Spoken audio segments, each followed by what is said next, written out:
Magandang tanghali po. Oras na para sa maiinit na balita.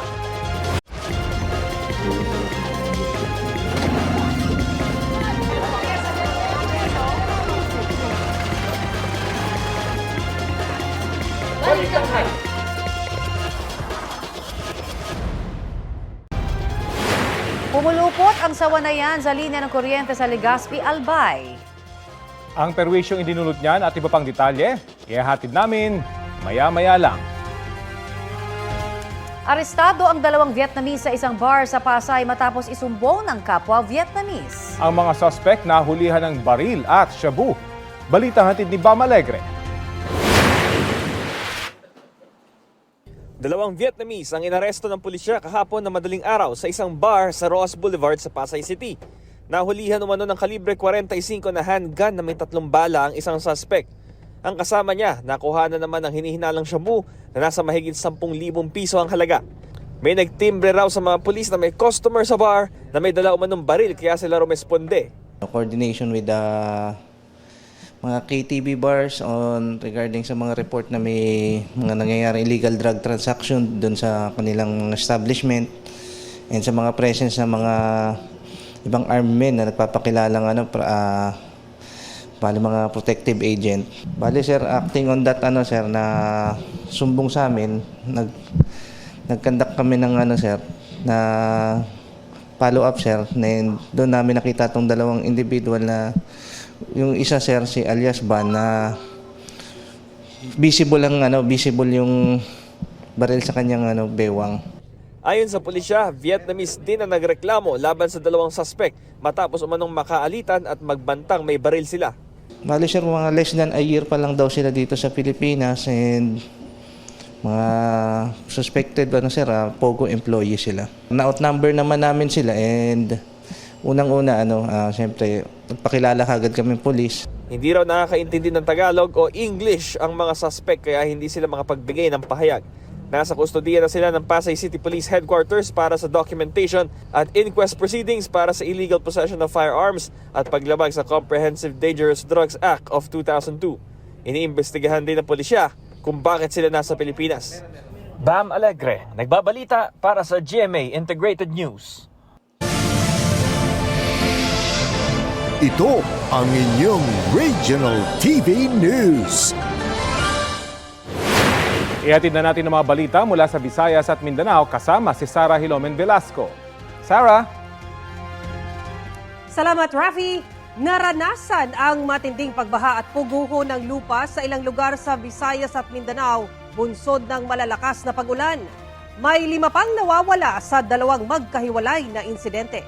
Ang mainit na balita hatid ni Nico Sereno ng GMA Regional TV.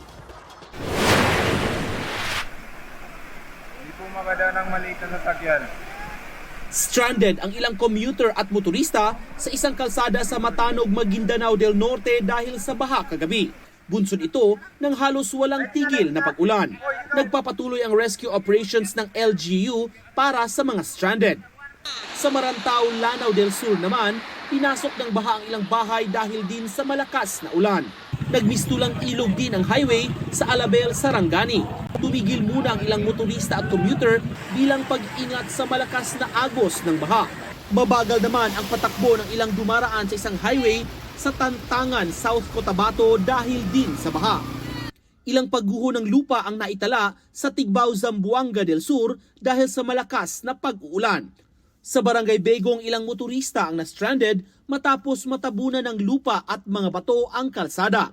Nagsagawa na ng clearing operation. Wala namang naitalang sugatan. Sa Barangay Ginlin, isang lalaki ang naiulat na nawawala dahil sa landslide. Lunes nangyari ang pagguho pero Martes na narespondihan ng mga otoridad dahil sa layo ng lugar sa sentro. Hinahanap pa ang biktima. Panawagan ng Municipal Disaster Risk Reduction and Management Office manatiling alerto ngayong tag-ulan. Magbinantayo ng jud kanunay labi na karon nga malsigig ulan, palibot nga na maglikay kung kaninga area, flooding area ba or landslide area, magbinantayo ng jud permi na dili magpaduol ning anak. Pinaghahanap pa rin ang 4 na nawawala matapos anuri ng umapaw na sapa sa Carmen, Cebu ang isang pick-up na may sakay na 17 magkakaanak. 10 ang nakaligtas. 3 naman ang patay, kabilang ang 2 bata. Ayon sa Carmen MDRRMO, pauwi na galing sa outing ang mga biktima nang abutan sila ng malakas na ulan sa biyahe. Malakas na hangin naman ang naranasan sa kasagsagan ng malakas na ulan sa Liloan, Cebu. Kita ang mga nagliparang debris at ang pag-iwas ng mga tao para hindi sila matamaan. Sa ibang video naman nakuha sa loob ng isang tindahan, hinawakan na lang ang glass door para mapigilan itong liparin dahil sa lakas ng hangin. May mag-asawa ring nakuna ng video na bumaba galing sa kanilang sasakyan at tumatakbo para makasilong sa loob ng gusali. Ayon sa alkalde ng Liloan, may nakakita umano na galing sa dagat ang hangin bago ito tumama sa barangay poblasyon. Sa datos ng LGU, 9 na bahay ang totally damaged habang 36 naman ang partially damaged. May pagbaha namang naitala sa Mandaue City at Talisay City. Iniutos na rin ni Pangulong Bongbong Marcos na bigyan ng tulong ang mga apektadong residente sa Cebu. Ayon sa Pag-asa, Intertropical Convergence Zone o ITCZ ang sanhi ng masamang panahon sa Visayas at Mindanao. Nico Sereno ng GMA Regional TV nagbabalita para sa GMA Integrated News. Posibleng maantala muli ang pagsisimula ng La Nina ayon po yan sa Pag-asa. Sa halip na mula Agosto hanggang Oktubre ngayong taon, 55% na raw ang posibilidad na magsimula ang La Nina sa Oktubre hanggang Disyembre. Base raw yan sa datos na nakuha ng Pag-asa mula sa iba't ibang climate model. Posible raw magtagal ang La Nina hanggang sa unang quarter ng taong 2025. Mas maraming bagyo at mas maraming ulan ang inaasang epekto ng La Nina sa bansa. Sa ngayon, ulang dulot ng Intertropical Convergence Zone, easterlies at mga local thunderstorm ang mararanasan sa bansa ayon sa Pag-asa. Mataas ang tsansa ng ulan sa halos buong Visayas at Mindanao sa mga susunod na oras. Posible po ang heavy to intense rain sa ilang lugar na maaaring magdulot ng baha o landslide. Uulanin ding muli ang halos buong Luzon kasama ang Metro Manila. Muling isinailalim sa General Flood Advisory ang Central Luzon, Calabarzon, Mimaropa, Bicol, Western at Central Visayas, Zamboanga Peninsula, Northern Mindanao, Soc-Sargen at BARMM. Ang banta po ng baha sa mga nasabing lugar magtatagal hanggang alas 6 ng hapon ayon po yan sa Pag-asa. Balik bansa na ang Gilas, Pilipinas matapos lumaban sa FIBA Olympic Qualifying Tournament sa Latvia. Bigumang makapasok sa Paris Olympics, masaya pa rin daw ang players sa kanilang experience sa torneo. Sabi ni Coach Tim Cone, inasahan nilang gaganda pa ang kanilang laro pero napatunayan din daw nilang kaya nilang makipagsabayan sa mga malalakas na European teams. Sa first game ng torneo, tinalo ng Gilas ang Latvia na world number 6 sa basketball.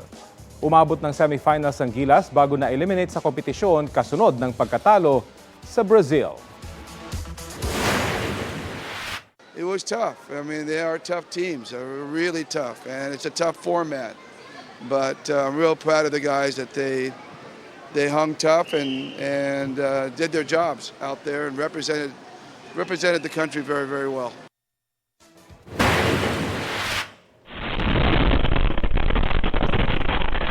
Nagmamadaling pumasok sa loob ng kani-kanilang mga bahay ang ilang residente sa Barangay Kabatangan sa Zamboanga City nang marinig ang pagsabog mula sa firing range roon. Hindi yan mula sa alinmang armas kundi galing sa premature detonation ng mga paputok na sisirain na sana. Sa kuha naman ng video sa loob ng isang bahay, nahulog pa ang isang computer dahil sa pagyanig. Sa pinakahuling impormasyon, 27 ang sugatan sa insidente, karamihan ay mga uniformed personnel. Paliwanag ng Police Regional Office Region 9, itinuring nilang ligtas ang lugar kung saan nila isinagawa ang disposal. Nagkaroon lang daw talaga ng aksidente. Inaalam na ng Zamboanga City LGU ang pagkakakilanlan ng mga sugatan sa insidente, maging ang pinsala sa mga bahay para sa ipamimigay na tulong. Isiniwalat ng Presidential Anti-Organized Crime Commission na may nakikita silang koneksyon ng sinalakay na Pogo Hub sa Porac, Pampanga kay suspended Bamban-Tarlac Mayor Alice Guo. Sakali namang hilingin, sinabi ni Senate President Cheese Escudero na handa siyang pirmahan ang arrest warrant laban sa alkalde. Balitang hatid nina Ivan Mayrina at Mav Gonzalez. Kung hindi sila dadalo, nasa kamay ni Senator Risa kung siya'y magre-request na mag-issue ng warrant of arrest para sila'y pwersahang padaluhin sa pagdinig ng Senado. At pipirmahan ko ang warrant of arrest na yun. Pero ngayon pa lang, nagpadala na ng excuse letter si Go. Kabilang sa mga binanggit niyang dahilan kaya hindi makadadalo ay ang banta umano sa kanyang buhay. Lumala rin daw ang physical at mental health niya. Sabi pa ni Go, nagpatingin na siya sa mga doktor pero tumanggi umano silang mag-issue ng medical certificate sa takot na mapahiya rin. Humingi siya ng dispensa at wala raw siyang intensyong bastusin ang komite. Pagtitiyak ng abogado ni Go, nasa Pilipinas pa ang kanyang kliyente. Giit ni Senate President Cheese Escudero, pwede naman daw padalhan ng Senado ng Dr. Sigo para tingnan ang kalusugan niya. Hindi rin sang-ayon si Escudero na idahilan ng kampo ni Go ang paghahain ng certiorari kung saan hindi siya dadalo sa pagdinig dahil maaaring gamitin laban sa kanya ang mga sasabihin niya roon. Karapatan nila mag-file ng petition for certiorari pero sa mga naunang desisyonan ng Korte Suprema, sabi ng Korte Suprema ay ito. Totoo nga na may right against self-incrimination ng sino mang testigo na mag-a-appear sa Senado man o sa Kongreso, pero yung karapatang yan ay dapat i-invoke kapag may tinatanong na maaaring makapagpa-incriminate sa kanya at hindi pwedeng gamiting dahilan para hindi mag-attend ng hearing. Dagdag ni Senate Committee on Women and Children Chairperson Senador Risa Hontiveros, gas-gas na palusot na ang petition for certiorari ng mga umiiwas sa investigasyon. Obligasyon daw ni Go at kanyang mga abogado na respetuhin ang batas ng Pilipinas. Kung gusto raw ni Go malinis ang pangalan niya, magpakita siya sa pagdinig, sumagot ng maayos at tigilan ng pagsisinungaling.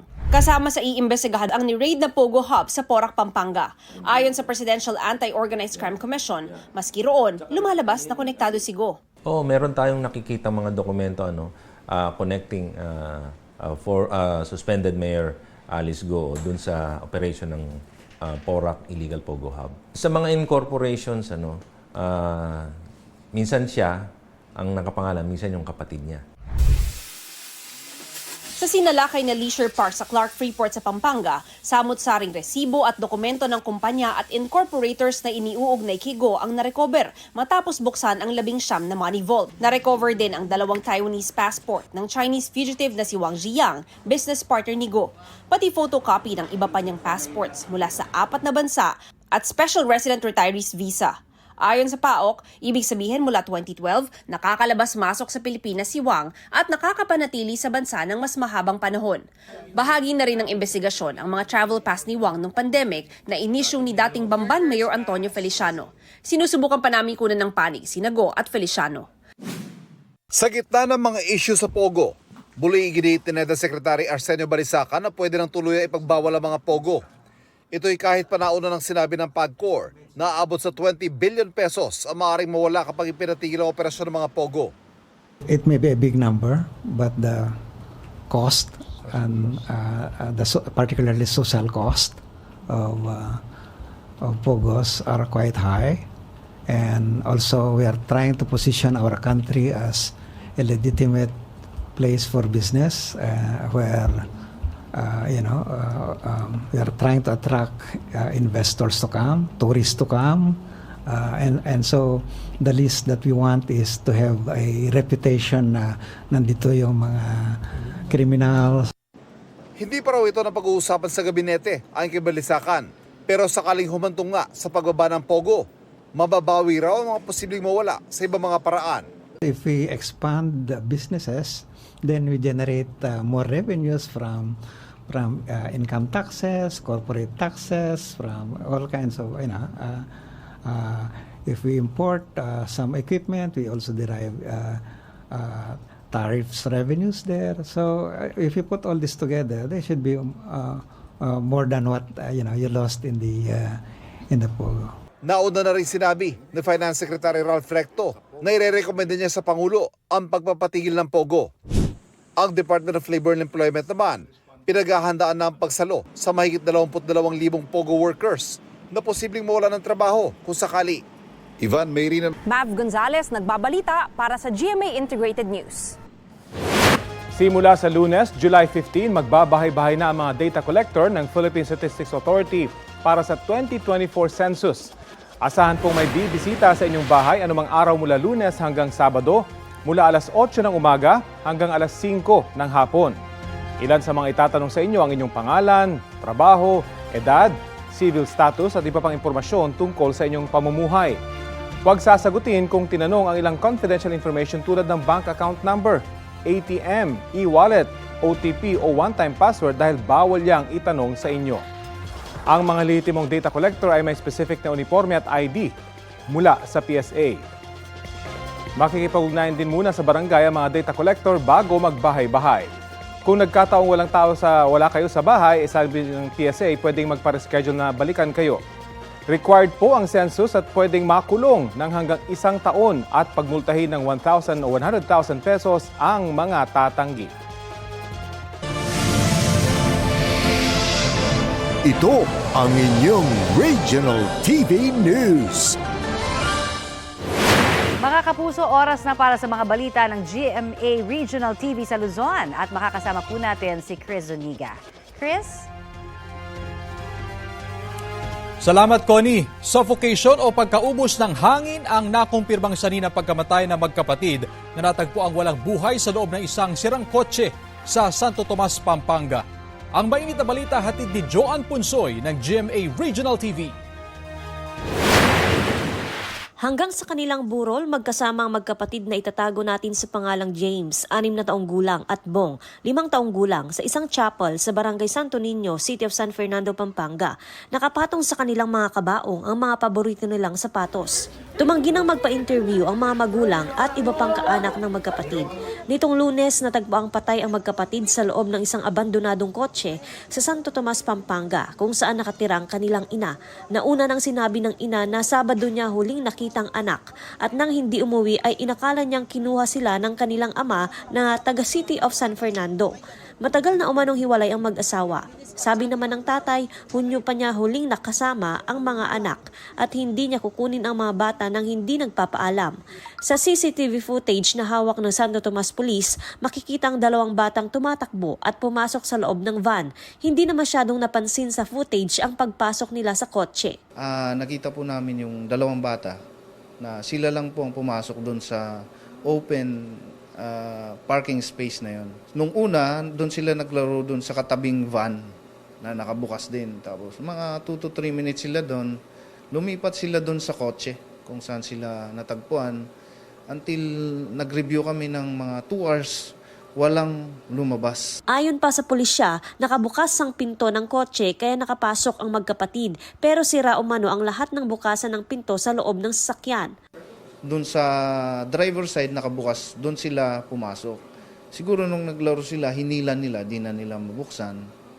So, nabubuksan lang yon from the outside. Na-autopsy na ang mga bangkay ng mga bata. Ayon sa PNP, lumabas sa death certificate na suffocation ang kanilang ikinamatay.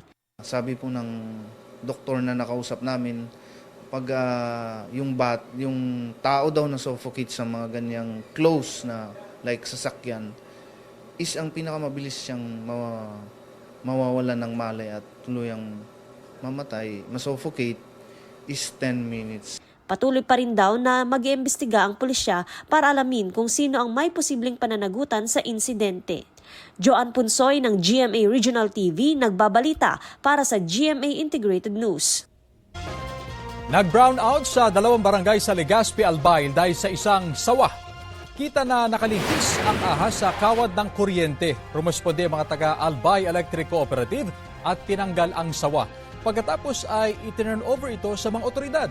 Naibalik ang supply ng kuryente sa lugar makalipas ang mahigit sa 3 oras.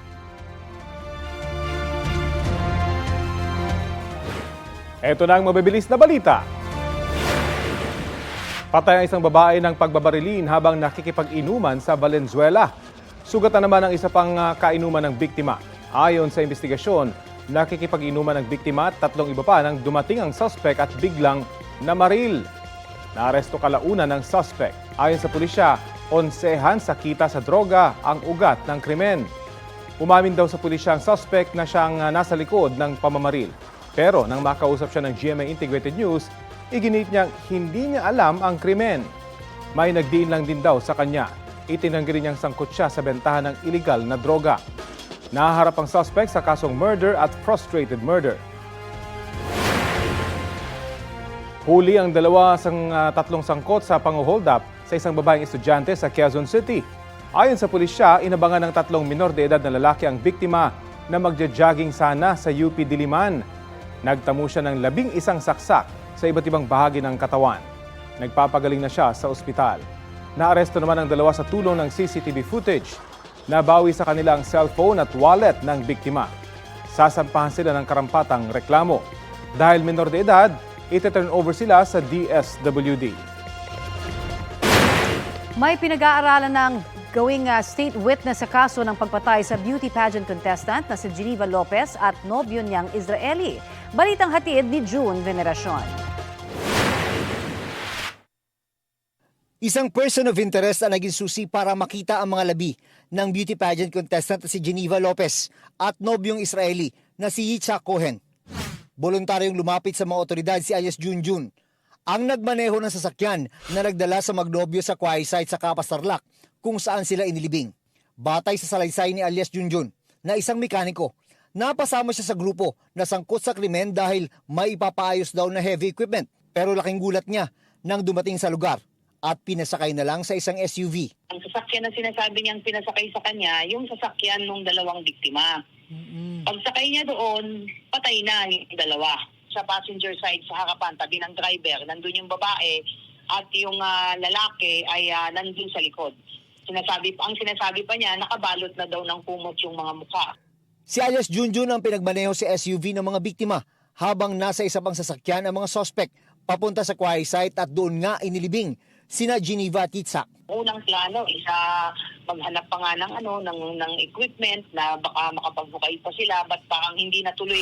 Inutusan ni daw ang driver na sunugin ang ginamit ng magnobyo na SUV na natagpuang nasusunog ilang araw mula nang mawala sila. Ang sinasabi niya, ang ginagamit niya, tissue, pinag-ikot-ikot niya lang yung tissue, tapos sinindihan yung tissue hanggang kumalat na. Inalok pa daw ng isa sa mga suspect si Alias Junjun ng 50 mil para manahimik. Pero hindi rin pala ito tinupad ng grupo. Ayon sa PNP, posible siyang maging state witness. Hawak na siya ng PNP. Pinaghahanap din ng dalawa pang kasama umano sa pagpaplano ng krimen. With respect doon sa mga ina-account, we already have names kahit mga aliases po. So nandun po yung direksyon, hinahanap po natin sila, mga civilian po. Lumabas sa investigasyon na may isinanalupa si Giyang sa magnobyo at para umano mabawi ito, pinagpanggap niya si abuso na buyer para pumayag ang dalawang makipagkita sa kanya. Sabi ng abogado ng pamilya ni Geneva Lopez, kilala na pala dati ng mga biktima at mga kamag-anak ang pangunahing suspect na dating pulis dahil may nauna na pala silang transaksyon na may kinalaman sa lupa. They're very comfortable. Siguro, kampante sila na it's just an ordinary business transaction again. Hindi lang po ito yung transaction nila, meron pa po isang property. Malaking figures. It runs it by the million. Meron pong 7.8 and 12 something hectares. Ayon sa pamilya ni Geneva, hindi pa raw natatapos ang paghahanap ng hustisya hanggat hindi pa napaparusahan ang mga may sala. Muli raw silang maglalabas ng pahayag pagkatapos ng libing ni Geneva sa Biyernes. Kinukumpleto naman ng PNP ang mga ebidensya laban sa mga sospek sa pagpatay sa dalawang biktima. Kabilang narito ang mga salaysay ng kaanak ni Geneva, mga dokumento at mga CCTV footage na nakalap sa isinagawang investigasyon. Hopefully po within the week, kung kakayanin po ay makapagsampa po sila ng kaso for double murder against po doon sa mga POIs. But yung pamilya po kasi ng mga biktima ay nakiusap din po na bigyan po sila ng pagkakataong makapagluksa muna dahil kailangan din po kasi natin kuhanan din po ng statements itong mga kaanak ng biktima. Baka sila po kasi yung tatay yung private complainant po. Problema sa pagsasanla ng lupa ang nakikitang motibo ng PNP, kaya umano pinagplanuhang patayin sina Geneva at Yitzhak. Inihahanda na ang kasong 2 counts of murder laban sa mga suspect na hawak ng PNP. June Veneracion, nagbabalita para sa GMA Integrated News. Nakukulangan ng grupong Volunteers Against Crime and Corruption sa internal cleansing na ginagawa ng PNP sa kanilang hanay. Kasunod yan ng pagdami ng mga dati at aktibong pulis na nasasangkot sa mga krimen. Balitang hatid ni Maki Pulido. Ang pagkakasangkot umano ng dalawang dating pulis sa pagpatay sa beauty queen na si Geneva Lopez at kanyang nobyong Israeli, latest na lang sa humahabang listahan ng mga aktibo at dating miyembro ng mismong institusyong dapat pumuprotekta sa publiko pero nasa likod pala ng krimen. Noong nakaraang taon lang, isang pulis at kapatid niya ang arestado dahil sa pagsasarili ng police operation. Nanghuhuli umano sila ng mga Chinese national sabay alok na palalayain kapalit ng kalahating milyong piso.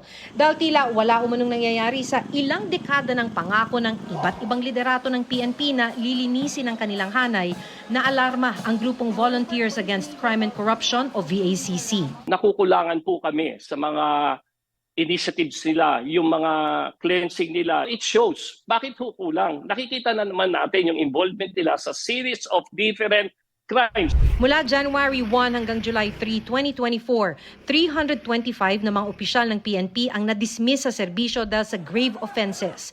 4 dito, police colonel, 4 na major, at 7 police captain. Pinakamarami may ranggong police patrolman, police staff sergeant, at police corporal. Karamihan sa mga kaso ay absence without leave o AWOL, kasunod ng robbery extortion. May mga nasangkot din sa homicide, rape, at murder. Sa kabuuan, ngayong taon pa lang, 525 na ang na-dismiss mula sa serbisyo, mas mataas na kumpara noong nakaraang taon. Sabi ng PNP, may mga masamang tinapay sa kahit anong organisasyon, pero di raw nila titigilan ng kampanya laban sa mga ito. Hindi na lamang yung mga pulis na involved yung ating mga kinakasuhan dahil pinapanagot na rin natin pati yung kanilang mga immediate supervisors. Inaayos na rin daw nila pati recruitment maging background check ng mga nag-a-apply maging pulis. On the part of the PNP efforts to really determine what are the root causes kung bakit nai-involve yung mga pulis natin. May problema ba in terms of recruitment? May problema ba in terms of vetting yung mga individuals na gustong pumasok sa serbisyo? Sana nga, sabi ng VACC, may mangyari na sa mga ipinapangakong paglilinis ng hanay ng PNP. PNP should give us that peace of mind, assurance na makakauwi tayo sa bahay natin o even safe at our own homes. Maki Pulido nagbabalita para sa GMA Integrated News. Wednesday latest na mga mare at pare. Ilang Proudly Kapuso projects ang mapapanood sa Cinemalaya 2024 this August.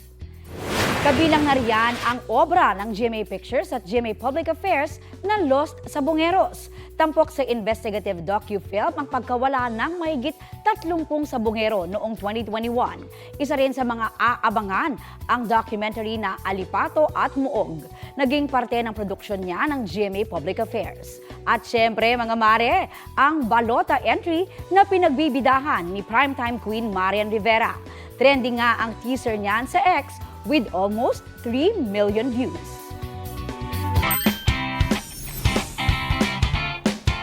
Wagi ang isang Pinoy sa chess tournament na World Open 2024 sa Philadelphia, Pennsylvania sa Amerika. Siya si Mario Ribano mula sa Tacloban, Leyte. Isa siya sa mga survivor sa pagkagupit ng Super Typhoon Yolanda noong 2013. Para makapunta sa tournament, nag-ipon siya ng pera at nagsangla rin ng ilang gamit. Si Ribano ang champion sa under 2,000 category na may mahigit 200 chess players mula sa iba't ibang bansa. Bukod sa world title, may premyo siyang $12,000 o mahigit 700,000 piso. Gagamitin daw niya yan para sa training. Alay raw niya ang karangalan sa kanyang mga kababayan sa Leyte at sa mga Pilipino. Good job, Mario!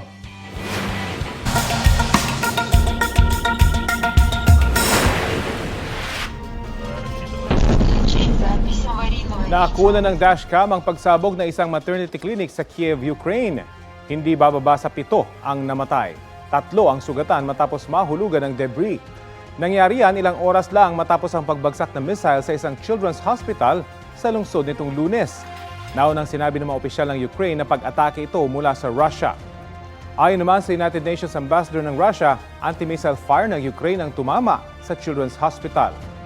Sa Russia, nasunog ang isang energy facility kahapon matapos tamaan ng drone strike. Isa ang nasawi. Sabi ng Russia dahil yan sa sunod-sunod na airstrike ng Ukraine. Hindi pa naman ito kinukumpirma ng Ukraine. Aligasyon si Sagip Party List Representative, may aligasyon po si Sagip Party List Representative Rodante Marcoleta. Halos ₱1 bilyong umano ang inilipat sa offshore accounts ng isang opisyal ng COMELEC. Walang binanggit na pangalan si Marcoleta pero pumalag si COMELEC Chairman Garcia. Balitang hatid ni Sandra Aguinaldo. Mabigat ang mga paratang na binitiwadi sa GIP Party List Representative Rodante Marcoleta sa isang press conference laban sa COMELEC. Sabi niya halos 1 bilyong pisong halaga daw ng pondo ang natransmit umano sa iba't ibang bank accounts sa abroad na konektado sa isang opisyal ng Commission on Elections. Tugma raw ang mga transaksyon sa bangko sa pag-usad ng bidding sa Pilipinas hanggang sa ma-award umano ang kontrata sa South Korean company na Miro para mag-supply ng mga automated counting machines na gagamitin sa election 2025.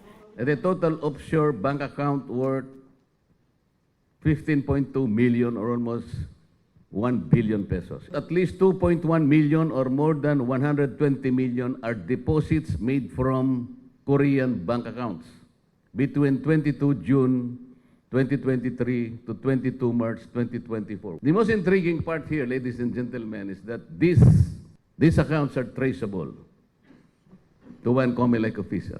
Sabi rin ni Marcoleta, hindi pa niya nabeberipika ang mga inilahad niya kaya hindi muna niya papangalanan ang COMELEC official. Si COMELEC Chairman George Erwin Garcia, inunahan na si Marcoleta at sinabing siya ang pinatutungkulan ni Marcoleta. Bago pa magsalita ang kongresista, may impormasyon na raw siya sa umunoy planong siraan siya. Huwag na po natin paikot-ikutin. Ako po yung nire-refer doon. 2 linggo na po kami may informasyon. Actually po nakaplano yung demolition job laban sa COMELEC. Kinakailangan sirain ang komisyon sa pamamagitan ng chairman ng COMELEC na allegedly napakadami ko daw pong foreign accounts. Sa totoo lang po, wala po ako kahit isa na foreign account. Mapaninumpaan ko po yan kahit saan. Inilabas ni Garcia ang sulat niya kay Director Jaime Santiago na humihiling na imbestigahan ng NBI ang mga paratang. Partikular na pinaimbestigahan ni Garcia ang taong nasa likod ng pagpapakalat ng aniyay maling impormasyon at beripikahin ang mga bank account na nabanggit. Sabi ni Garcia sa NBI, handa siyang mag-issue ng waiver para hindi maging hadlang ang anti-money laundering regulation at bank secrecy laws sa investigasyon. Nag-i-issue ako ng waiver sa alleged account sa lahat ng naandun sa listahan. Kung akin yon, marapat na tingnan, buksan, at alamin kung talaga bang may tunay na account, number 1, number 2, anong history ng account na yan, at kung ano yung laman yon, kung sino may gusto, kanila na po yung lahat ng laman ng accounts na yon. Kinwestiyon din ni Marcoleta ang kakayanan ng mga makina na gawa ng Miro na aniyay hindi pa nasusubok. Kailangan i-prove talaga ng Miro muna na competent, na yung kanilang mga makina ay talagang magagamit natin ng maayos. Or otherwise, the voters will become guinea pigs for these hybrid machines, which were not tested anywhere. Sa isang statement, sinabi ng Miro na nakafocus sila sa paghahatid ng best possible automated system sa mga Pilipino sa gitna ng anilay hindi totoong aligasyon na pinapakalat. Naipakita na raw nila ang kalidad ng kanilang makina at kakayanan nilang i-deliver sa oras ang lahat ng requirements sa pamamagitan ng public demonstration. Patuloy raw silang magpapakita ng transparency sa pagtupad ng kanilang responsibilidad sa darating na halalan. Sandra Aguinaldo, nagbabalita para sa GMA Integrated News. Ito ang inyong Regional TV News. 12 tao ang sugatan ng magkarambola ang 4 na sasakyan sa Binmalay, Pangasinan. Sa Bustos, Bulacan naman, isang industrial establishment ang nasunog. Ang mainit na balita hatid ni Chris Novello ng GMA Regional TV.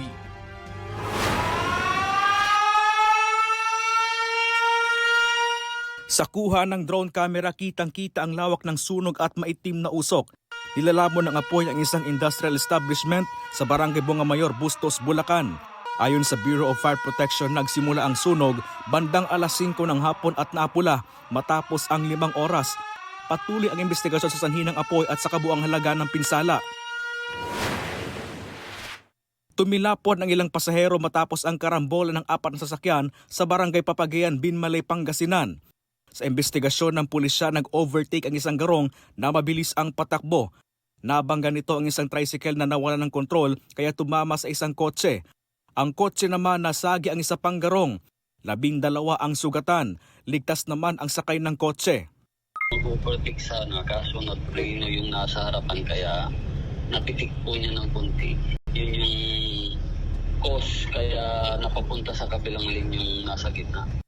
Lumalabas sa investigasyon na nakainom ang mga driver ng garong at tricycle. Nag-usap na ang mga sangkot sa aksidente. Isang AUV naman ang sumalpok sa isang poste ng kuryente sa barangay ng Hilatan, Peña Blanca, Cagayan. Sa lakas ng impact naipit ang driver sa sasakyan. Ligtas naman ang 5 iba pang sakay. Ayon sa pulisya, nakaidlip ang driver ng AUV. Sugatan ng isang tumatawid na senior citizen matapos mabangga ng isang pampasaherong tricycle sa Pasakaw, Camarines Sur. Ayon sa pulisya, hindi napansin ng driver ng tricycle ang biktima. Nagkaaraglo na ang 2 panig. Sinagot ng driver ng tricycle ang gasto sa pagpapa-ospital ng biktima. Perming mag-ingat. Sa satuyang mga driver, tawaning konsiderasyon ang mga nagbabalyong mga pedestrianta, lalo may nahiling ninda, approaching sinda sa sarong mga intersection, or even po nga sa mga clear roads. Patay ang isang magsasaka sa Gumaca, Quezon matapos umanong tamaan ng kidlat. Ayon sa kaanak ng biktima, nagpaalam siyang magpapastol ng mga alagang hayop. Nagtaka raw ang kanyang mga kaanak nang hindi pa siya nakakabalik nung hapon. Bangkay na nang matagpuan ang biktima na hinihinalang tinamaan ng kidlat dahil sa mga sunog sa katawan. Nagkukonsider dito dun sa mga report na meron ng pagkidlat noon sa panahon na yun, dun sa lugar na yun. Inimbestigahan din natin ng mga pulis natin. Wala naman din tayo nakitang evidence o sinyales ng foul play. Kaya satisfied naman yung mga relatives sila. Kaya yun na yung naging conclusion natin. Wala raw ibang kasama sa lugar ang biktima na mangyari ang insidente.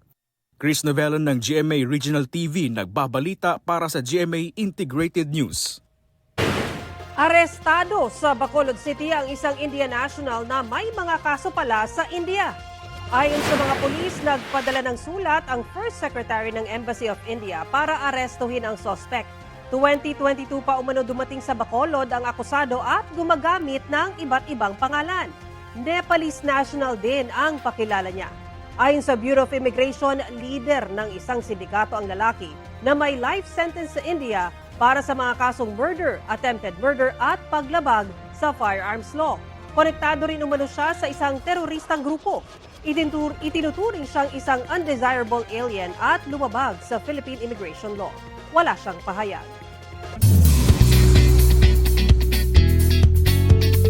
Inabangan at hinangaan ng netizens ang pasilip sa kapuso serye na Pulang Araw. Ano bang inantay nyo? Kain na! Minsan lang special ang ulam, adobong baboy para sa mga binababoy. Trending sa X at umani ng milyon-milyong views ang pagpapakilala sa mga karakter ng biggest family drama of 2024. Kabilang sa mga pinag-uusapan ng cinematography at special effects, pati na ang pagganap ng mga bida. Pinuri rin ng netizens ang takbo ng mga kwento na tampok sa serye. Kahapon, rumampa sa red carpet event ng Netflix Philippines ang cast sa pangungunan ni Barbie Forteza, Sanya Lopez, David Licauco at Alden Richards. Naroon din ang iba pang bumubuo sa premyadong cast ng Pulang Araw. Dumalo rin sa event si GMA Network Senior Vice President Attorney Annette Gozon Valdez, SVP for Entertainment Group Lilibet G. Razonable at iba pang opisyal ng Kapuso Network. We're so excited for this show na makikita not only on GMA but also on Netflix. It will expand our audience at gustong-gusto natin na mas maraming makakapanood nitong show na to kasi napakaganda. Of course, we're very grateful na ganito yung kumbaga pagsalubong ng Netflix sa ating Pulang Araw at sa GMA.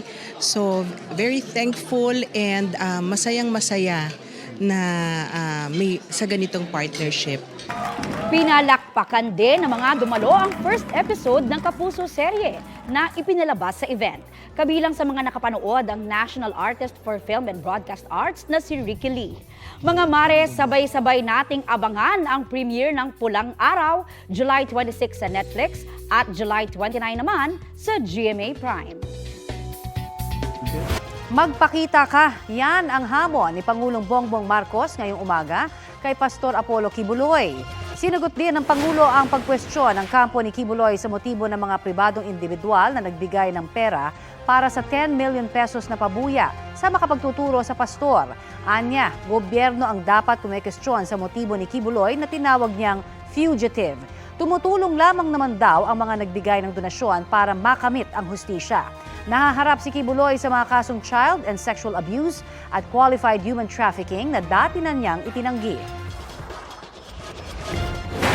Ito na ang mabibilis na balita sa bansa. Sugatan ng isang lalaki sa Barangay Commonwealth sa Quezon City matapos daw manlaban sa pulis.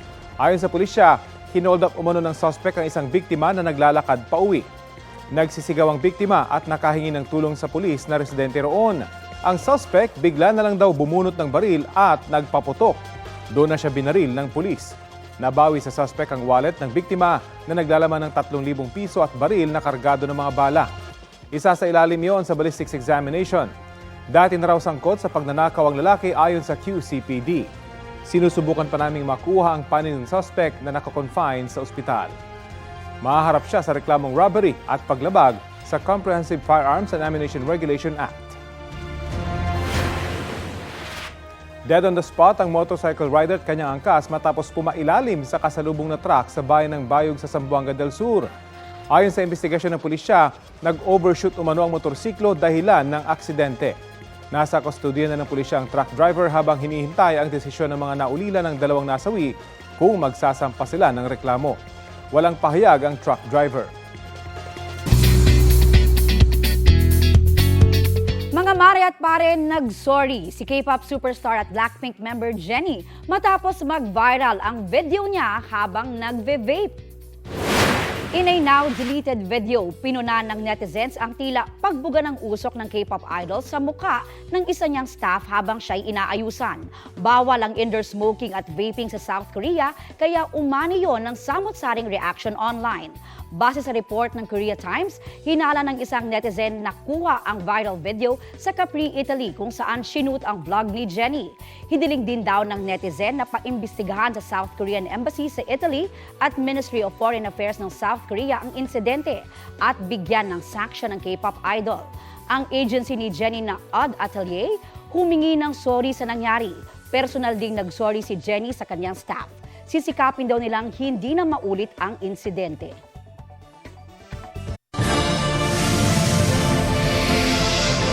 Ito ang inyong Regional TV News.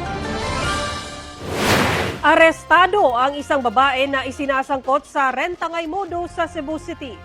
Ayon sa PNP Highway Patrol Group 7, umupa ng 2 SUV ang sospek mula sa isang negosyante sa lungsod noong June 17.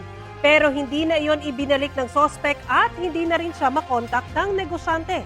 Agad na tinugis ng pulisya ang umupa sa mga sasakyan kasunod ng sumbong ng may-ari. Naaresto ang babae at nabawi ang 2 sasakyan. Ayon sa pulisya, modus ng sospek ang umupa ng mga sasakyan na inaalok online. Sinampahan na siya ng mga reklamong carnapping at falsification of public documents. Tumanggi siyang magbigay ng pahayag. Arestado sa NAIA Terminal 3 ang isang lalaking may outstanding warrant of arrest na nagtangkang umalis pa Hong Kong. Ayon sa ulat ng Super Radio DCWD, inisyo ang nasabing warrant sa Taguig City Regional Trial Court Branch 69 para sa paglabag niya sa Anti-Violence Against Women and Children Act. Nasa kustodiya na ng Pasay Police ang akusado. Isang lalaking Chinese naman galing Vietnam ang hinuli ng Bureau of Immigration dahil sa Peking visa. Isinama na siya sa listahan ng mga bawal pumasok sa bansa. Kind gesture, ganyan po inilarawan ni Pangulong Bongbong Marcos ang pagbisita ng mga anak ni actress-host Chris Aquino kay First Lady Liza Araneta Marcos. Ayon sa Pangulo, nakatutuwa ang pagbisita ng mga anak ni Chris na sina Josh and Bimby sa First Lady. Tiyahin ng 2 ang First Lady na dinalhan nila ng pasalubong. Ayon pa sa Pangulo, okay ang 2 pamilya, hindi lang sila nagkakasundo sa politika. Sabi ng Pangulo, may hininging tulong si Chris tungkol sa travel arrangements. Hindi na ito idinitalye pa ng Pangulo. Honeymoon ang inaasahang next ganap ng mga bagong kasal. Pero ang isang teacher at pulis sa Biliran ay may ibang plano sa pagsisimula ng kanilang next chapter. Ang mag-asawa kasi nagkabilangan na raw agad sa unang araw bilang husband and wife. Pagkatapos kasi mag-I do reception at kaunting oras ng tulog, sa loob daw ng kotse ang diretsyo ng newlyweds na sina Jesta at LJ Lego. At doon nagbilangan na Count Your Blessings na pakimkim. Wow. Umabot daw sa kalahating milyong piso. Idiniposito na rin nila yan sa bangko para pandagdag sa kanilang dream house. Viral online ang video with 2 million views. Trending! At sana all. Ito po ang Balitang Hali. Bahagi kami ng mas malaking misyon. Ako po si Connie Season. Rafi Timo po. Kasama niyo rin po ako, Aubrey Carampel. Para sa mas malawak na paglilingkod sa bayan. Mula sa GMA Integrated News, ang News Authority ng Filipino.